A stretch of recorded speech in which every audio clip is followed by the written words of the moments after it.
Assalamualaikum, halo semuanya. Kali ini saya akan membahas kelanjutan sebuah alur cerita novel, dengan novel yang berjudul Kaisar Naga. Jangan lupa buat teman-teman untuk like, komen, subscribe, and share ya. Yuk, tanpa basa-basi lagi, kita lanjut ke pembahasannya. Di episode sebelumnya, Lu Ming tersenyum ringan. Jika tidak, bagaimana ikan besar itu bisa jatuh? Hei Tai, kekuatan Lu Ming mungkin telah mencapai titik terendah, kamu bisa bergerak. Perintah Yao Tianyu. Kakak Yao, jangan khawatir, aku akan menghancurkan semua tulang di tubuhnya, ucap He Tai tersenyum kejam, lalu melangkah ke atas panggung. He Tai bergerak, dan itu benar-benar dia. Beberapa orang telah melihat bahwa tubuh fisik He Tai sangat kuat, dan kekuatan pertarungan jarak dekat sangat kuat. Lu Ming tampaknya telah berlatih cara melatih tubuh. Kamu katakanlah, mereka berdua, siapa yang bisa menang? Sulit untuk mengatakan, kemenangan beruntun 8 pertandingan He Tai telah terjadi beberapa bulan yang lalu, dan dia pasti lebih kuat sekarang, tetapi Lu Ming, Raja Pemula tahun ini, telah bangkit begitu cepat, luar biasa, siapa yang saya tidak tahu apakah dia memiliki kartu Hall, jadi sulit untuk mengatakannya dalam pertempuran ini. Iya, hari ini benar-benar tidak sia-sia. Semua orang menatap panggung pertempuran dengan penuh minat. Lu Ming yang mengejutkan semua orang, murid baru tahun ini, telah memenangkan 8 kemenangan berturut-turut. Selama dia memenangkan 2 pertandingan lagi, dia akan mencapai peringkat perunggu yang jarang terjadi dalam sejarah Sekte Pedang Xuanyuan. Yang dikhawatirkan semua orang adalah apakah dia bisa menang atau tidak.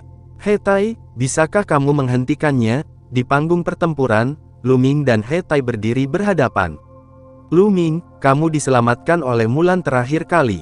Kali ini, aku akan melihat siapa yang bisa menyelamatkanmu, ucap He Tai tersenyum kejam.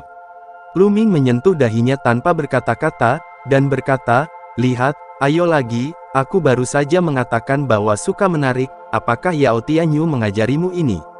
Biarkan aku mengajarimu, terpaksa mengatakan ini. Hak-hak yang lemah, tidak punya hak untuk mengatakan kata-kata ini, ucap Umin.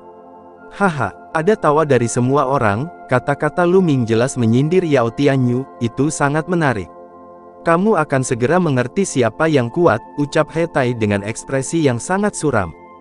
Benarkah, apa yang kamu kuasai tidak lebih dari tubuh fisik dan tinjumu? Lalu aku akan bersaing denganmu dengan tinjuku, ucap Lu Ming tersenyum ringan, lalu melambaikan tangannya, dan pedang raksasa itu menghilang. Menghadapi He Tai dengan tangan kosong. Langkah ini menjerumuskan adegan ke dalam kekacauan sekali lagi. Apa, Lu Ming tidak menggunakan senjata, dan ingin melawan He Tai, terlalu berlebihan? Kurasa tidak, Lu Ming tidak terlihat seperti orang yang tidak bijaksana. Di stand timur, haha, Lu Ming benar-benar mencari kematian. Aku tidak menyangka dia begitu bodoh, dan dia sangat bodoh dibandingkan dengan He Tai Fish. Bodoh, sia-sia kupikir dia seseorang. Di samping Yao Tianyu, pemuda berjubah merah dan yang lainnya tertawa mengejek. Mata Yao Tianyu berkedip, alisnya sedikit mengernyit, dan dia tidak berbicara. Di panggung pertempuran, He Tai melihat bahwa Lu Ming menyingkirkan pedangnya, dan dia sangat gembira di dalam hatinya, dan berteriak, Lu Ming, kamu sendiri yang mengatakan ini, jangan menyesalinya nanti, ucap He Tai. Dia 60 hingga 70% yakin mengalahkan Lu Ming. Tapi sekarang Lu Ming telah menyerahkan pedangnya, dia langsung merasa bahwa dia 100% yakin bahwa dia bisa membunuh Lu Ming. Bagaimana ini bisa membuatnya tidak bahagia? Lu Ming, ini adalah ritme khas mencari kematian. Jangan khawatir, aku, Lu Ming, tidak akan pernah menarik kata-kataku, tapi jangan menyerah saat kamu menunggu, ucap Lu Ming berkata dengan senyum yang tak bisa dijelaskan di sudut mulutnya. Jangan khawatir, jika aku mengambil inisiatif untuk mengaku kalah hari ini, aku akan keluar dari sini. He Tai segera berkata, seolah dia takut Lu Ming akan menyesalinya. Tapi di tribun, Yao Tianyu semakin mengerutkan kening untuk beberapa alasan, melihat ekspresi tenang Lu Ming, firasat buruknya menjadi semakin kuat. Pada titik ini, wasit mengumumkan start. Haha, ayo kita pukul. He Tai meraung, ototnya membengkak tinggi, dan ada cahaya hitam samar di kulitnya, membuat ototnya terlihat seperti potongan besi hitam, membuat He Tai terlihat seperti monster baja. Menabrak. Hetai berlari dengan langkah besar, setiap langkah yang dia ambil berjarak 10 meter, dan setiap langkah yang dia injak di platform pertempuran membuat raungan keras. Setelah beberapa napas, Hetai bergegas ke depan Lu Ming, meninju kepala Lu Ming dengan tinjunya yang besar, dengan senyum dingin di wajahnya. Pada saat ini, Lu Ming mengeluarkan pukulan, dan pukulan ini ditujukan ke kepalan tangan Hetai. Ledakan. Tinju keduanya terbanting keras, dan raungan keras meletus. Semua orang melompat dalam hati mereka, menatap mereka berdua, dan sebuah pikiran melintas di hati mereka, bisakah Lu Ming melawan? Tapi segera, mereka tahu jawabannya. Sosok yang kuat mundur 5 atau 6 langkah berturut-turut sebelum berdiri kokoh. Sosok ini ternyata adalah Hetai, dan Lu Ming bahkan tidak mengguncang sosoknya. Hiss, hiss. Ada suara terengah-engah. Udara sepertinya membeku saat ini.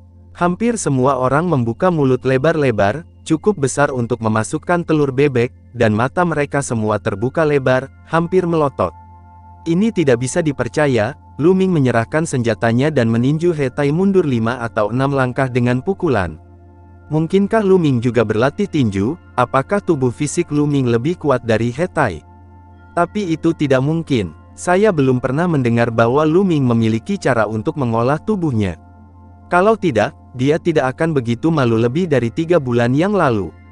Tetapi hanya dalam waktu 3 bulan, bagaimana tubuh fisik dapat berkultivasi hingga tingkat ini? Kecuali untuk mendapatkan beberapa harta alam. Ah, Lu Ming, aku akan membunuhmu, ucap Hetai ditendang kembali oleh pukulan Lu Ming.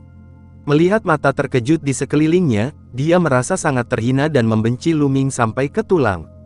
Dia meraung dengan marah, melingkarkan tangannya di pinggangnya, mengenakan sepasang sarung tangan logam, dan bergegas menuju Lu Ming dengan cepat. Dalam proses bergegas keluar, darahnya keluar. Garis keturunan beruang raksasa tingkat keempat meningkatkan kekuatannya sebesar 40% lagi. Kalau begitu bermainlah denganmu, ucap Lu Ming selalu memiliki senyum acuh tak acuh di sudut mulutnya. Dengan pikiran, kekuatannya sedikit meningkat, dan dia meninju Hetai. Tangan kosong, melawan sarung tangan prajurit roh Hetai. Ledakan, tinju keduanya bentrok untuk kedua kalinya. Terdengar raungan yang lebih keras dari sebelumnya, dan kemudian, di tempat kedua tinju itu menyerang, energi kuat meletus, dan energi itu seperti angin kencang, menyapu ke segala arah. Beberapa murid yang dekat hampir tersapu oleh hembusan angin. Hati-hati, ada banyak suara, dan murid-murid ini mencoba yang terbaik untuk menghalangi hembusan angin. Di panggung pertempuran, Lu Ming dan Hetai sedikit bergoyang. Memiliki bagian yang sama, itu memblokirnya, dan Lu Ming memblokirnya lagi. Luar biasa, Lu Ming bahkan tidak mengeluarkan darahnya, dan dia masih dengan tangan kosong. Hetai sudah mengeluarkan darahnya, dan dia bahkan memakai sarung tangan prajurit roh. Terlalu kuat, Lu Ming terlalu kuat ya, selama dia bisa bertahan selama 2 menit, ketika kekuatan darah Hetai habis, dia akan menang. Ya, datang lagi, ucap Lu Ming. Suara samar Lu Ming keluar. Xiong Bao Kuan, pergilah ke neraka, ucap Hetai meraung, dan meninju lagi. Kejutan di hatinya lebih kuat dari orang lain, dia tahu bahwa dia harus membuat keputusan cepat, kalau tidak dia akan benar-benar kalah setelah 2 menit. Hetai pecah dengan seluruh kekuatannya. Ledakan, Lu Ming meninju lagi, dan dengan pukulan ini, dia meningkatkan kekuatannya lagi. Akibatnya, Hetai terhuyung ke belakang. Lalu setelah itu, bagaimanakah kelanjutan ceritanya? Next di episode berikutnya ya. Wassalamualaikum warahmatullahi wabarakatuh.